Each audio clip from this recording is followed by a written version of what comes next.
Hey everybody, this is Mike from the On the Stack podcast at iceworm.org/magic. Today we're going to be looking at a Tiny Leaders deck. Tiny Leaders is a relatively new format. It's pretty similar to Commander, except that you start with 25 life, you have 50 cards, and you have, and they could only be converted mana cost 3 or less. You start off with one legendary creature as your commander, as we have Alesha, who smiles at death right here. She comes in she's a 3 mana cost, 2 and 1, 2 and a red. 3/2, first strike, and whenever she attacks, she can bring something back from the graveyard for a red and a black, or a combination of those colors.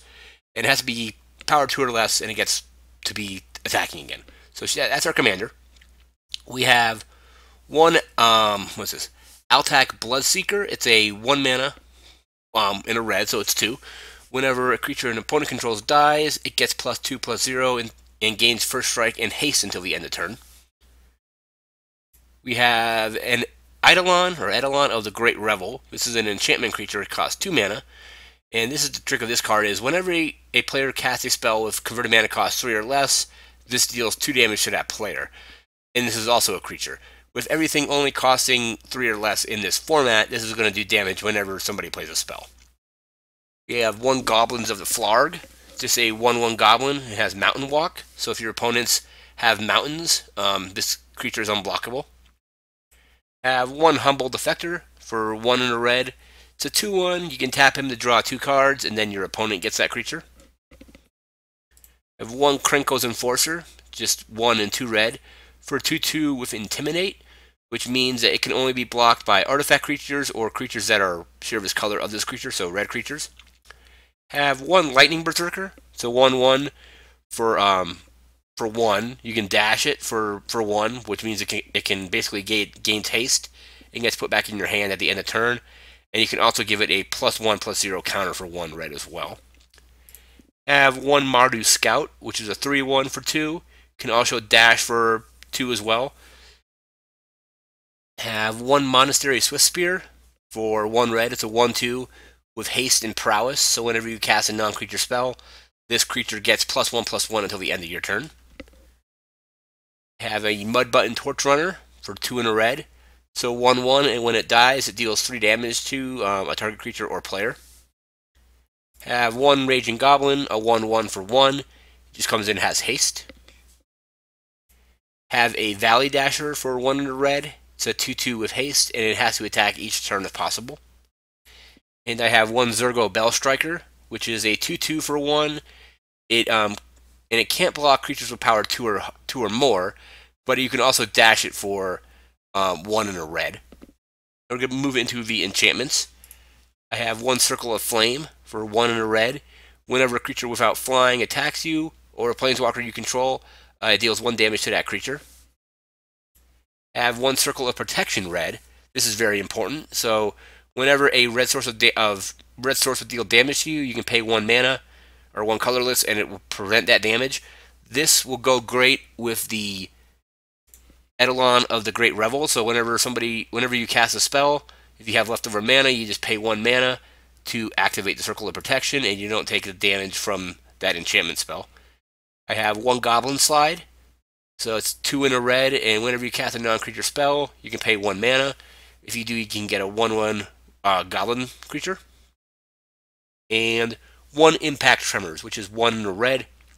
And whenever a creature you control enters the battlefield, it deals 1 damage to each opponent. Moving into the instants, we have an Enlightened Tutor, which is search your library for an artifact or enchantment, reveal that card to everybody, shuffle your library and put that card on top of it. So I would use this to either get my Circle of Protection out, or at least onto the top of my library. One Lightning Bolt just deals 3 damage to target creature or player. One Magma Spray, it deals 2 damage to target creature, and if it dies from that damage, it gets exiled or removed from the game entirely. Have one Searing Blood for 2, deals 2 damage to target creature, and if that creature dies, it deals 3 damage to the person that owns that creature. Have one Shock, which just deals 2 damage to target creature or player. Into our sorceries, I have, let's see, one Arc Lightning. It deals 3 damage divided in any way you choose among any number of creatures or players.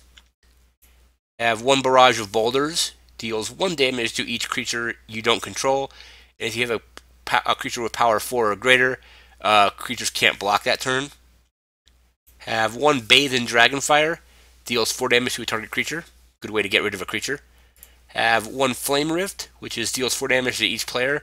You can use this with the Circle of Protection, so you don't take this 4 damage.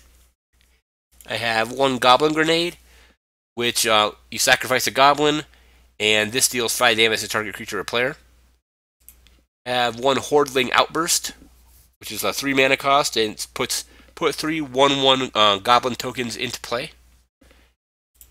And the final sorcery, I have 1 Scouring Sands, which is it deals 1 damage to each creature your opponents control, and you get a Scry 1, so you can look at the top card of your library. If you like it, you can leave it there, or you can put it on the bottom of your library if you don't really need it.